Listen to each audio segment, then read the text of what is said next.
The Nigeria Association of Chambers of Commerce, Industry, Mines and Agriculture, NACCIMA, has cautioned against the potential loss of over $200 billion in foreign direct investment and the risks of more than 600,000 jobs in the proposed tax reforms targeting free trade zones are implemented.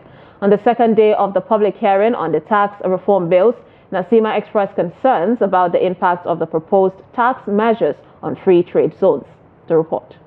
NACCIMA, along with the Manufacturers Association of Nigeria, the Eriwa Consultative Forum, and the Oil Producing Trade Sector OPTS, made submissions before the House Committee on Finance.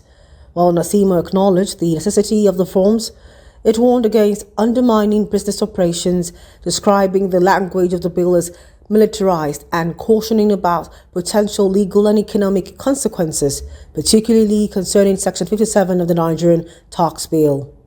The Manufacturers Association of Nigeria welcomed the proposed reduction in company income tax from 30% to 27%, highlighting its alignment with Sections 187 and 189 of the Nigerian tax bill.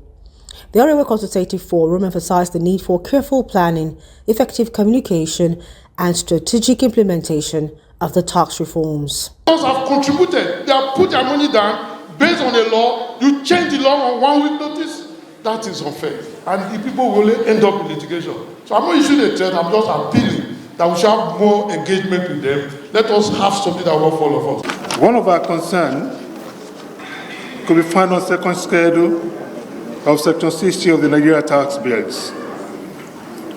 Briefly, the provision of the tax bill on the free trade zone should be upheld as it offers clarity and aligns with the intent and letters of the enabling laws. Don't go and put everything in a law. Leave it to guidelines.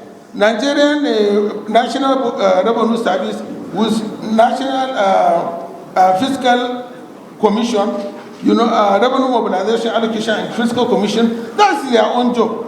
In response to the concerns raised, the Presidential Fiscal Policy and Tax Reform Committee and the Federal Inland Revenue Service provided clarifications. Chairman of the Presidential Committee, Taiwo Yedele, explained that while currency in circulation is about 4 trillion naira, the total money supply exceeds 100 trillion naira.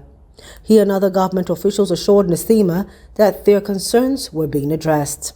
There is no law today, not the NEPSA Act, not the Oil and Gas Act, no other law that says when you bring it to the custom territory, you can sell without paying taxes.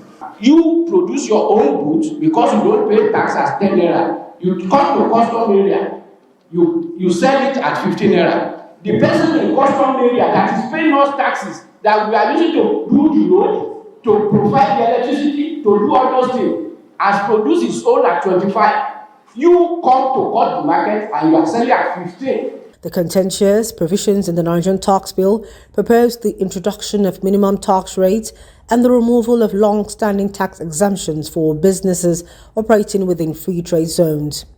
Industry stakeholders argued that these contradicts Nigeria's industrialization and investment goals.